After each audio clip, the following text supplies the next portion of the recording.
Ek weet nie of vandag se diens baie, wat is die woord, oulik en mooi en jou squishy en warm en alles gaan voel hier teen die middel nie. Ek wil vir jou voorberei, ons gaan in die vallei indelf of vandag, het gaan voel asof ons 'n baie depressiewe boodskap in verkeer. Maar daar is hoop. Ons gaan deurbeweeg. Jy gaan vandag hier uitstap met die goeie nuus. So vir wat dit werd is. So vandag is my laaste preek ooit. Ek gaan op pension, ek gaan aftree. Ek is klaar na vandag se diens. Ek het op 16 jaar oud vir myself gesê ek tree af op 25, so ek is van plan om myself in dit te vereer.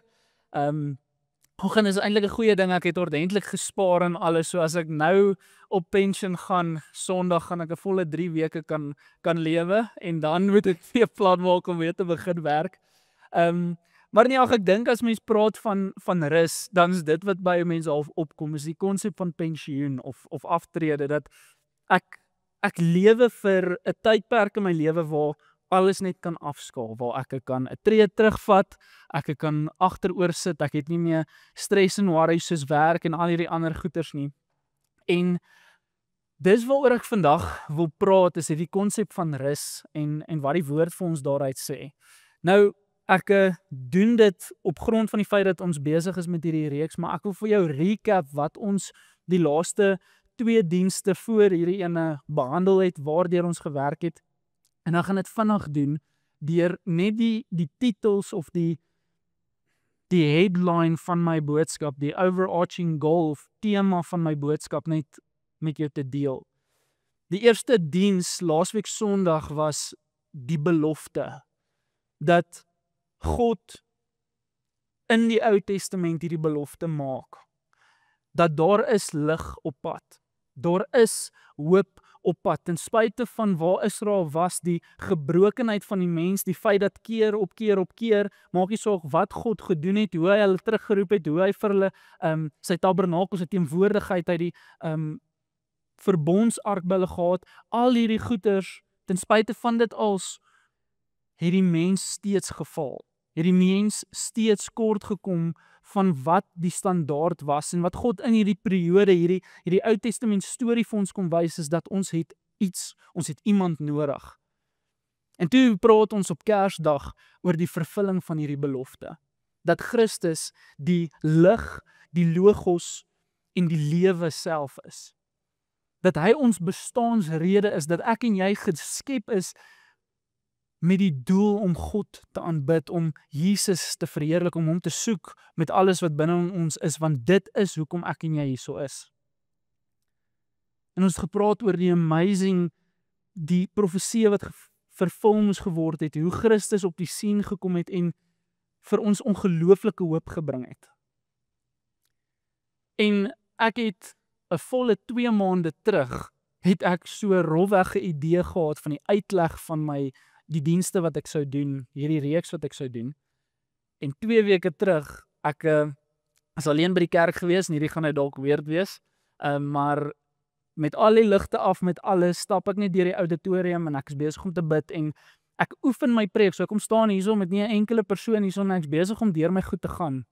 En die Heilige Gees lê hierdie swaarte op my. En ek is besig om te praat oor die hoop wat Christus vir ons bring, hoe daar in hom hoop en lewe is. En die Heilige Gees vra my, hy lê die vraag op my hart, maar sien jy dit in my mense? En hy bring dadelik by my op een van ons gemeentelede wat 'n paar weke terug selfmoord gepleeg het. En ons hierdie diep hartseer wat my binnendring, wat binne in my wese kom sit. En ek hoor net maar, Kyle, hoekom is dit dat die feestydperk, hierdie tydperk wat ons hoop en lig moet vier, is dit die tyd in die jaar waar daar die meeste selfmoord is, waar daar die meeste hopeloosheid en moedeloosheid en gebrokenheid is, waar mense in hierdie gat in verdwyn? Hoekom is dit dat mense wat Sondag na Sondag hoor van die goeie nuus, hoor van die hoop wat daar in my is, maar hulle beleef dit nie? En ek besef, ek praat vandag oor hierdie rus, Maar ek kan nie oor dit praat as hierdie intellektuele, hierdie ding wat jy kan verstaan nie, want as jy kan van dit hoor, jy kan dit verstaan, jy kan hoor dat Jesus Christus, God het mens geword, jy kan hoor van Immanuel en jy kan dit glo. Maar die vraag is, vertrou jy dit? Weet jy dit met meer as net jou denke? Weet jy dit met jou wese? Klop jou hart die feit dat Christus is my lewe? Daar is hoop in hom, ten spyte van die kanker, ten spyte van die finansiële druk, ten spyte van die verlies, ten spyte van verhoudings wat gebroken is. Is hy jou troos in die midde van hierdie omstandighede? Of oorweldig hopeloosheid jou soos almal van ons? Want ek wil vir jou sê dat in daai plek is daar uitnodiging van rus. Nou julle weet dit dalk, maar ek werk hoofsaaklik met die jeug, met jong mense. En onder andere kom hulle gereeld met my, of kom hulle gereeld na my toe met vrae en met goed waardeur hulle worstel, en ek het in die laaste 3 maande meer mense gehad wat na my toe gekom het met hopeloosheid, met hierdie despair binne in hulle, as wat ek amper in die laaste 3 jaar wat ek in bediening is, om mee te doen gehad het. En ek wil vir julle 'n boodskap lees, om vir jou te verduidelik waar soveel mense is, en dalk is jy vanoggend een van daai mense, en as jy nie is nie, as jy iemand is wat regtig die rus van God ontdek het, dan weet jy hoe belangrik dit is om daar te kom. So as jy vanoggend hier sit en hierdie boodskap slaan jy nie van jou voete af nie, is ek jammer, maar ons mense wat in hierdie kerk sit, wat hierdie beleef, wat hierdie voel, en dit breek my hart. Hier is 'n jong ouetjie, hy stuur vir my.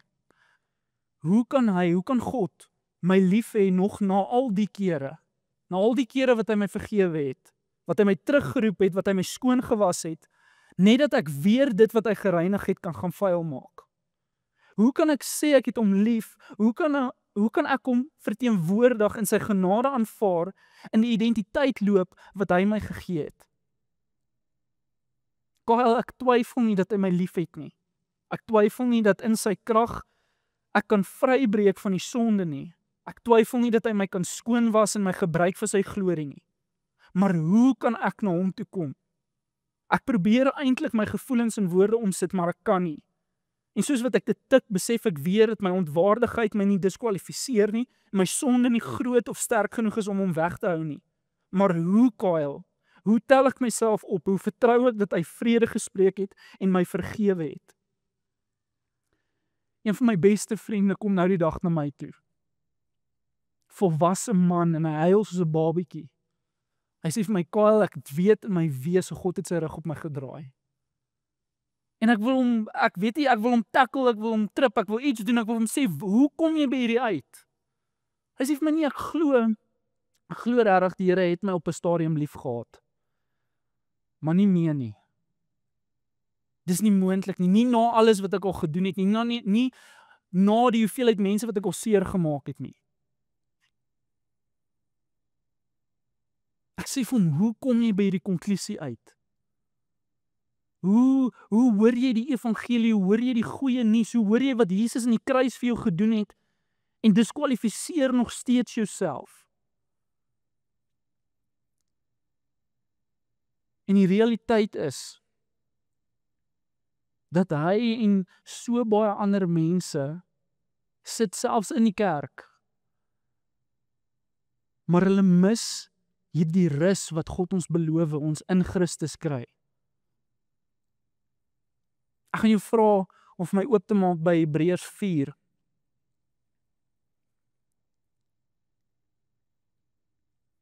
Hebreërs is 'n ongelooflike boek. Ons het op 'n stadium het Johan 'n Bybelstudie gedoen deur hierdie boek.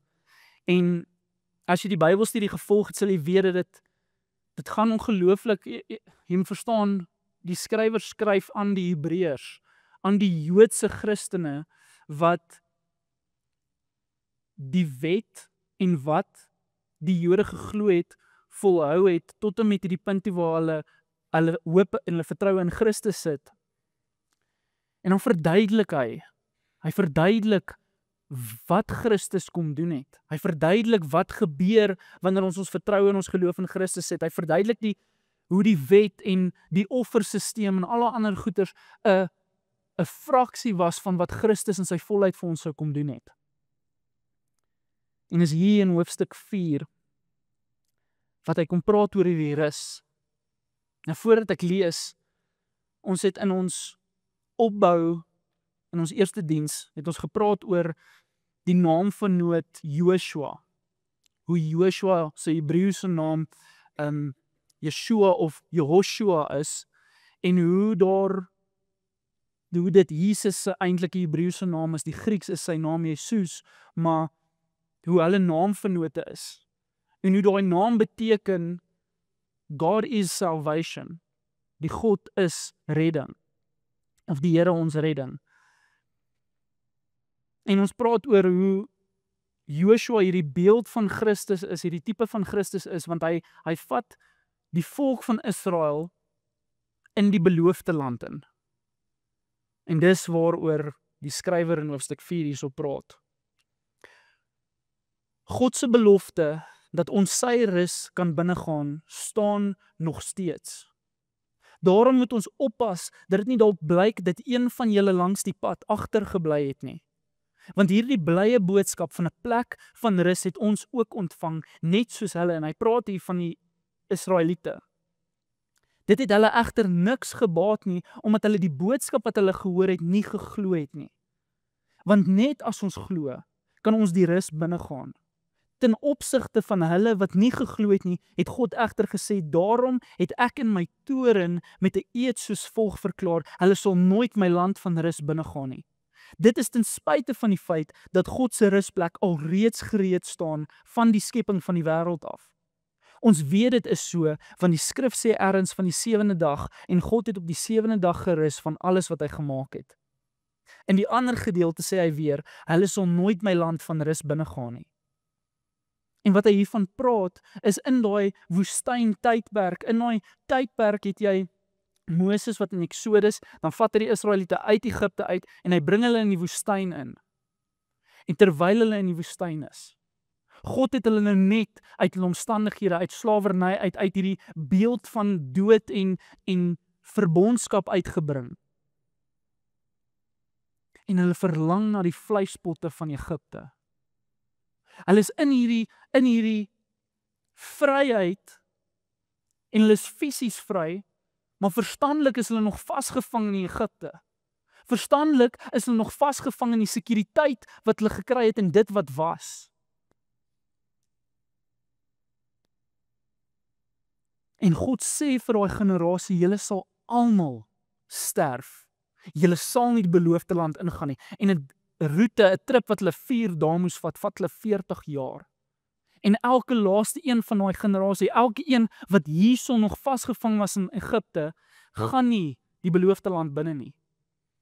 En die skrywer hierson in Hebreërs praat van hierdie beloofde land, dis die rus wat God vir hulle daar beloof, maar dan gaan hy aan en hy sê in vers 7, gevolglik het God weer 'n dag bepaal, of ek lees van vers 6 af, God se plek van rus is dus beskikbaar, maar die wat destyds die goeie tyding ontvang het, kon as gevolg van hulle ongeloof nie daarin gaan nie. Gevolglik het God weer 'n dag bepaal om sy rus binne te kan gaan. Daardie dag is vandag. God het dit aansienlik later deur Dawid aangekondig, naamlik vandag wanneer julle sy stem hoor, moet julle nie julle harte verhard nie. Hierdie nuwe rusplek was nie die land Kanaan waarheen Joshua die Israeliete gelei het nie. Anders sou God nie later van 'n ander plek van rus gepraat het nie. Daar wag dus nog 'n heel spesiale rus vir God se volk. Dit is vir my en vir jou. Want almal wat in hierdie rus van God ingaan, sal self rus van hulle moeitevolle arbeid, soos God ook van sy skepingswerk gerus het. Kom ons span dan alles in om daardie rus binne te gaan, sodat niemand van ons dalk hulle slegte voorbeeld van ongehoorsaamheid volg en ook omkom nie.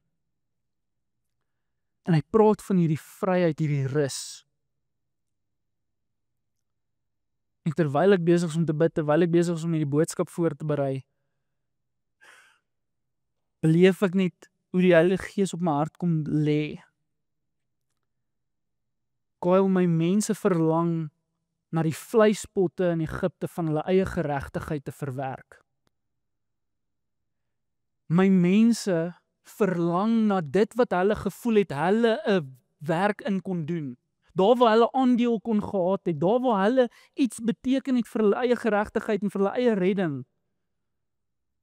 Want ek en jy weet nie hoe om afhanklik te wees nie. Ek en jy weet nie hoe om in alles in totale oorgawe te sê, maar Here, hier is ek. Ek kan nie uit my eie uit hierdie doen nie. Ek kan nie uit my eie uit in hierdie rus ingaan nie.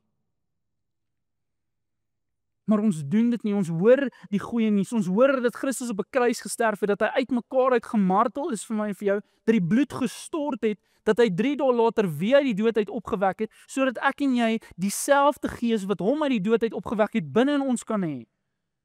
Ons word dit beloof en ons word beloof dat daar 'n dag sal kom wat ons saam met hom verheerlik sal wees. Maar ons glo dit nie. Ons glo nie dat wat hy op die kruis gedoen het goed genoeg was nie. Want ek moet my eie redding, ek het aandeel daarin. Ek moet soveel keer 'n week Bybel lees. En ek moet, as ek nie by die kerk uitkom en dan gaan ek die hemel toe gaan nie. En as ek nie dit doen nie, dan gaan ek nie, en as ek nie so nie, en as ek nie so nie, en al wat dit is ek. Wat kan ek doen? Wat kan ek bereik? Wat's my aandeel in hierdie? En dan besef ek dis hoekom Paulus daai sê wat ek gelees het. Daar's krag in die evangelie en as ek elke Sondag tot die dag wat ek doodgaan, elke Sondag die evangelie moet verklaar en preek en vir mense vertel en in jou keel afprop, dan doen ek dit. Want dis wat lewe bring. Dis wat vernuwing binne in my en jou bring. Julle moet weet hoe ek worstel. In jou voorbereiding, as jy 'n preek voorberei, jy moet verstaan, in die begin moet jy iets sê en dan moet jy jou crowd hoek. Dan is hulle ingegryp en hulle is, okay, ons is nou met jou. En dan moet jy die persoon so op 'n journey vat en dit kom op 'n punt en ek los jou half op 'n cliffhanger en dan soep ons in, dan het ons die antwoord en ons het die uitweg en ons weet waarheen ons gaan. En preek kan so vinnig gekuns raak en verloor al die krag wat God deur die persoon het geroep is om dit deur te kom bring, verloor al daai krag. En ek besef dat as ek nie myself check nie, as ek nie gereeld by die Here gaan sit nie, as ek sterk op pad om 'n ou te word wat TED Talks in kerke doen. Ek kan nie dit doen nie. Daar's nie krag in 'n TED Talk, daar's nie krag in 'n 4-punt bullet stelsel wat vir jou verduidelik hoe jy Jesus is jou antwoord. Leer om te rus in wat die evangelie vir jou van vertel, wat hy vir jou beloof. Dan lees ek uit Galasiërs 5 uit, en ek gaan hierso deur 'n paar verse, maar as jy vinnig blaai, dan kan jy saam met my volg. Galasiërs 5. Ek lees in vers 1 en dan vanaf vers 4 tot 6. Om vry te wees. Dit is waarvoor Christus ons vrygemaak het. Maak seker dat jy vry bly en moet nie weer onder 'n slawejuk vasgebind word nie. Die Hebreërs praat oor die juk van die wet, die juk van God, die juk van die offersisteem, en die beeld wat hy hier aanspreek is juis dit. Is die ou sisteem waar ek 'n aandeel gehad het in my geregtigheid. En hy sê, was sop vir dit. Moenie teruggaan na dit toe nie. Moenie dink jy het 'n rol in jou eie geregtigheid nie, want jy het nie.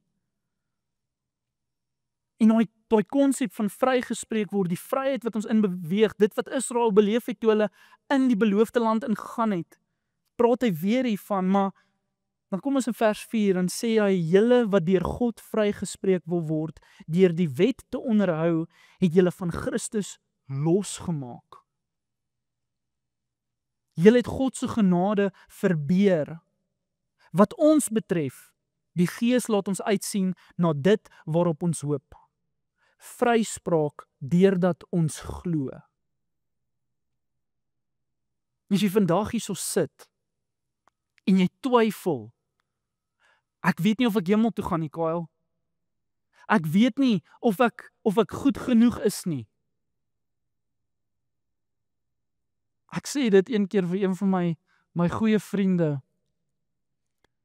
ek moet 'n boodskap doen en ek freak so effens uit, soos wat Paulus ook daarso van praat.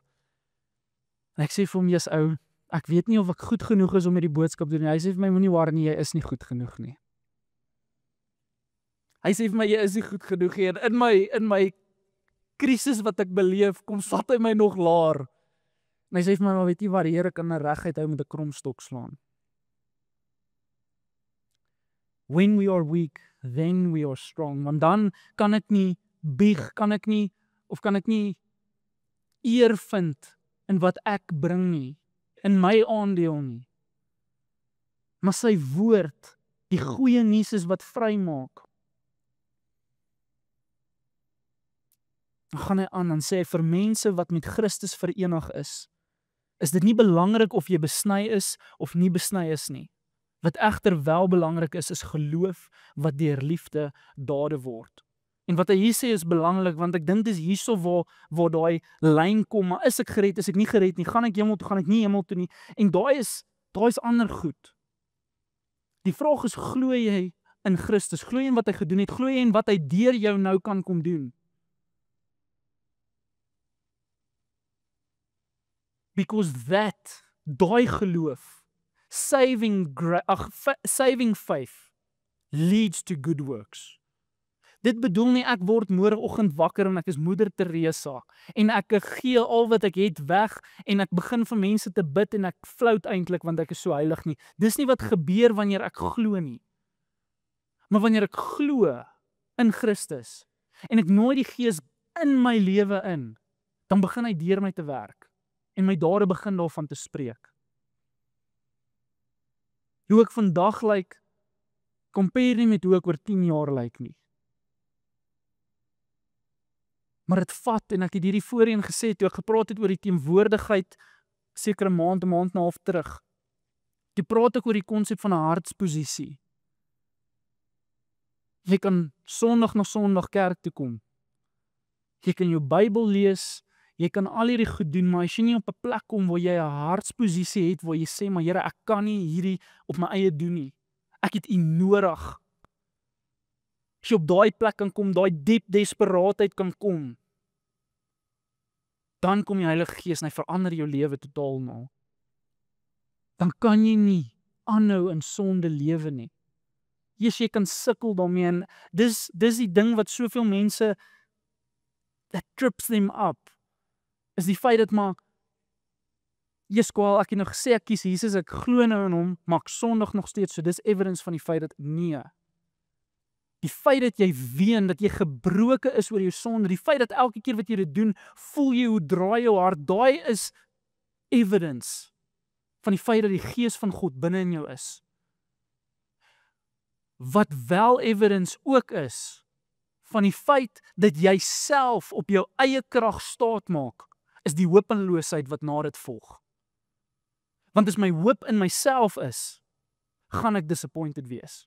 As my hoop in my eie vermoë is om sonde agter te los, gaan ek hopeloos wees. As my hoop in 'n sielkundige of 'n pilletjie of 'n wat ook al anderste is die eindresultaat altyd hopeloosheid.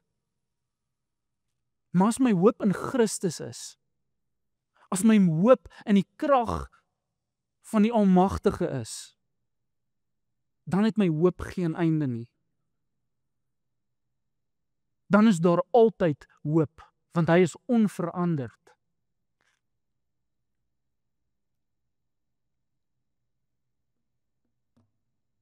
En hy praat van hierdie slawejuk wat ons vasgevang het.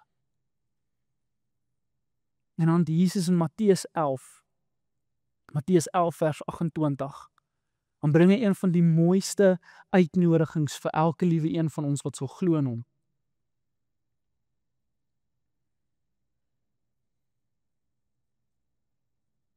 Matteus 11 vers 28 tot 30.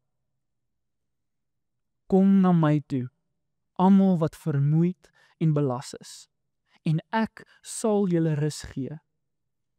Neem my juk op julle en leer van my, want ek is sagmoedig en nederig van hart, en julle sal rus vind vir julle siele. Want my juk is sag en my las is lig. En Jesus kom sê, haal hierdie juk van jou eie werke, jou eie bevoegdheid, jou eie bekwaamheid, sit daai neer en neem my juk op jou. En hoe lyk hierdie? Dis sag, dis lig, dis ek wat leer om te rus in wie Christus is, en wat hy reeds vir my gedoen het. Ek hoor een keer iemand verduidelik vir my, ons as gelowiges is soos kuikens. Ons hardloop nie so rond in die strate nie, maar ons is soos kuikentjies. Hy sê vir my, as daai roofvoël wat die vyand is, en wat sonde en al hierdie ander goeters verteenwoordig. As hy ons wil kom aanval en ons kom wil wegvat, help dit nie, jy is soos 'n klein kuikentjie daar en jy vloek en skree en jy waai jou veertjies en vlekkies en jy gaan hierdie arend gaan jy met 'n kop slaan nie. Die beste ding wat jy kan doen is jy kan onder die hen se vlerke gaan wegkruip. Ons kan onder die kruis kom sit. Ons kan daarso wegkruip. Hy raak vir ons die skuilplek. Hy raak vir ons rus. Hy raak ons veilige vesting.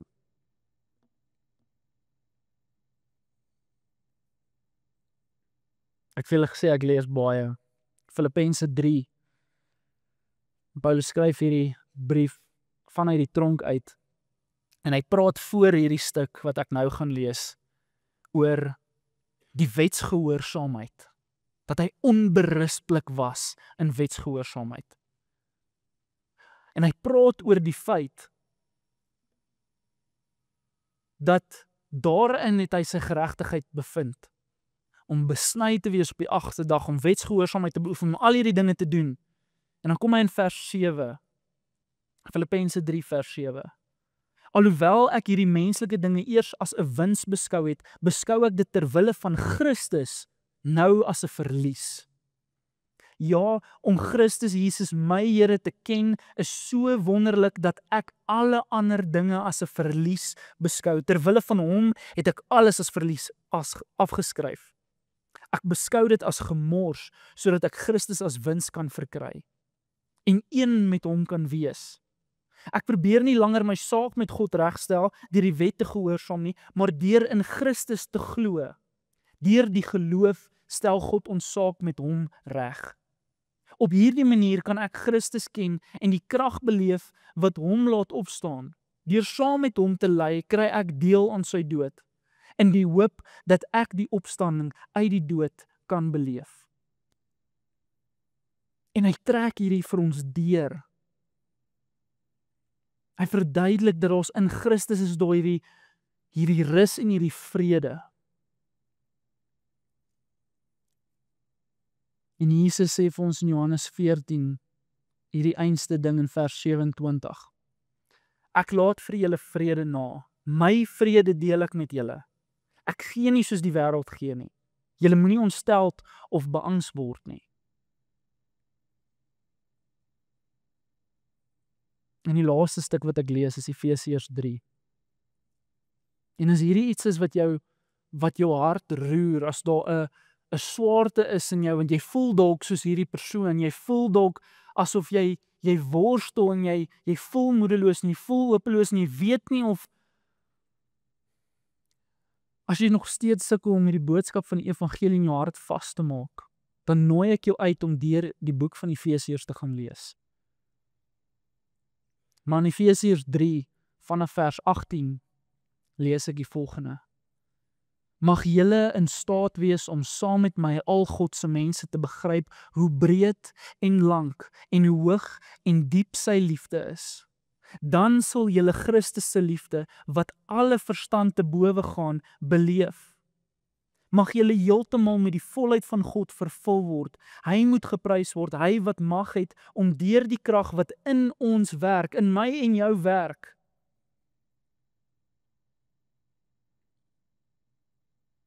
oneindig meer te doen as wat ons vra of dink om te vra. Die kerk wat aan Christus Jesus verbind is, moet hom prys deur al die geslagte heen tot in alle ewigheid.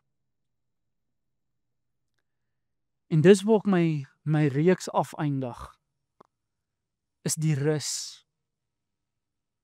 Christus het op 'n kruis gesterf. Hy het in hierdie wêreld ingekom, hy het die belofte kom vervul. En hy het aan 'n kruis gehang. Hy het die volle wraak van God op hom gevat, sodat my en jou posisie nou met God geregtig kan wees. Hou op om jouself te torture, deur te probeer iets verdien wat vrylik vir jou gegee is.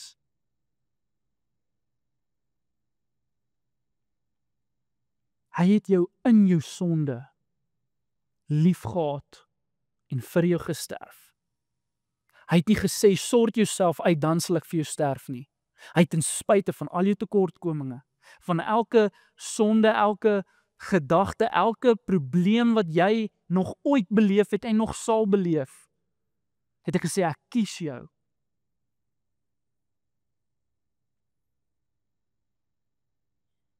Kan jy jou hart oopmaak om nou daar te rus? Om hom in te nooi, om binne in jou 'n identiteit te kom vasmaak as kind van God.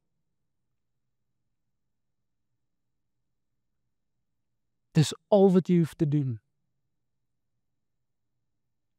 Maak jou hart oop, bely van waar jy was. En as jy dit kan doen, sê die woord dat hy is getrou. Hy sal alles nuut kom maak. Ons gaan 'n oomblik vat. Ek gevra dat julle vir ons die house lights sal afsit. Maar ek wil jou vra dat daar waar jy sit, dat jou oë sal toemaak. Dat jou hart sal oopmaak.